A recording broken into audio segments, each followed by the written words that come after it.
বিধর্মীরা আমাদের সনাতন ধর্মকে নিয়ে ঠাট্টা করেন, এই কারণে আমরা গরুকে মাতা বলছি।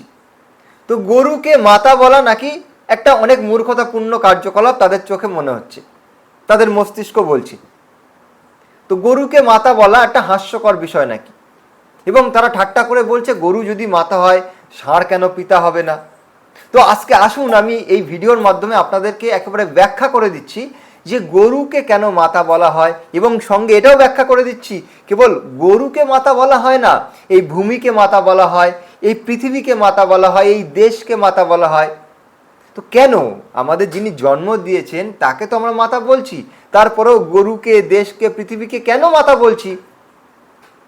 তো এর ব্যাখ্যা শুনলে আপনারা বুঝতে পারবেন যে পৃথিবীতে এই সনাতনীরাই একমাত্র বুদ্ধিমান, এই সনাতনীরাই একমাত্র এই জগৎকে ঠিকঠাক বুঝতে পেরেছে, এই জন্য কাকে কি বলতে হয় এটা এরাই জানে।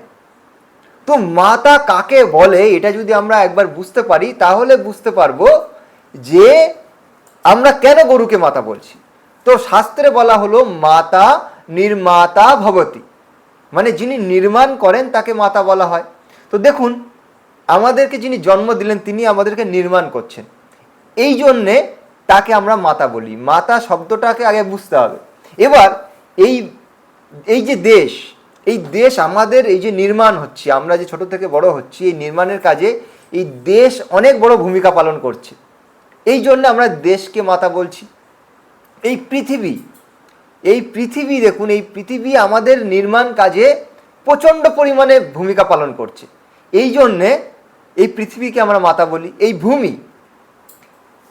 ভূমি যদি না থাকতো আমাদের নির্মাণই হতো না, তো এই জন্য ভূমিকেও আমরা মাতা বলছি। এইবার আসছি গরুকে আমরা কেন মাতা বলছি। দেখুন, গরু প্রথমত আমাদের নির্মাণ কাজে যেমন দুগ্ধ দিয়ে তিনি আমাদেরকে নির্মাণ করছে, কেবল তাই নয়, কেবল এখানে সমাপ্ত নয়, গরু আমাদেরকে, দেখুন গরুর যে গোবর, সেই গোবর একমাত্র এখনও সারা পৃথিবীতে গোবর সারকে একেবারে সর্বোচ্চ জায়গায় রাখা হয়েছে। কেন? এবং গোবর সারের যে সবজি হচ্ছে তা সব থেকে মূল্যবান। কেন? এর কারণ হচ্ছে আমরা যা খাই, যে সবজি খাই, যা ফসল খাচ্ছি, সেই ফসল তৈরির কাজেও গোমাতার, মানে আমরা যাকে গরু বলছি সেই গরুর অবদান রয়েছে। মানে আমরা যে যা খেয়ে বেঁচে থাকবো সেটা নির্মাণ হচ্ছে গরুর দ্বারা। এবং গোমূত্রকেও বিভিন্ন কাজে ব্যবহার করা হচ্ছে, বিভিন্ন ঔষধির কাজে এবং বিভিন্ন চাষের কাজেও ব্যবহার করা হচ্ছে।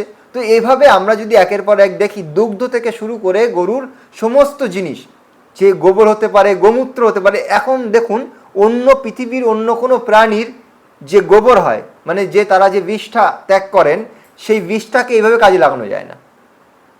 একটা ঘরে দেখবেন, গ্রামগঞ্জের ঘরে দেখবেন গোবরকে লেপন করে দিলে কত পরিষ্কার পরিচ্ছন্ন দেখায়, কত সুন্দর ব্যাপার হয়ে যায়।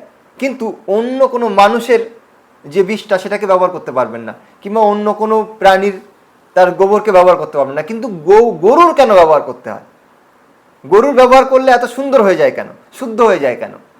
এই জন্যেই শাস্ত্রে বলা হচ্ছে, ঈশ্বর গরুকে বলছে যে গাও বিশ্বস্ত মাতা রাহা, মানে গরু হচ্ছে বিশ্বের মাতা, কেবল আপনার আমার নয়, সারা বিশ্বের মাতা। গরু হচ্ছে আমাদের প্রত্যেক মানুষের নির্মাণ কার্যে প্রচণ্ড পরিমাণে ভূমিকা পালন করে চলেছেন, এই জন্যে গরুকে মাতা বলা হয়। কেবল জন্ম যিনি দিচ্ছেন তিনি আমাদের মাতা নন, আমাদের নির্মাণ কার্যে যারা যারা রয়েছেন তারা সকলে আমাদের মাতা।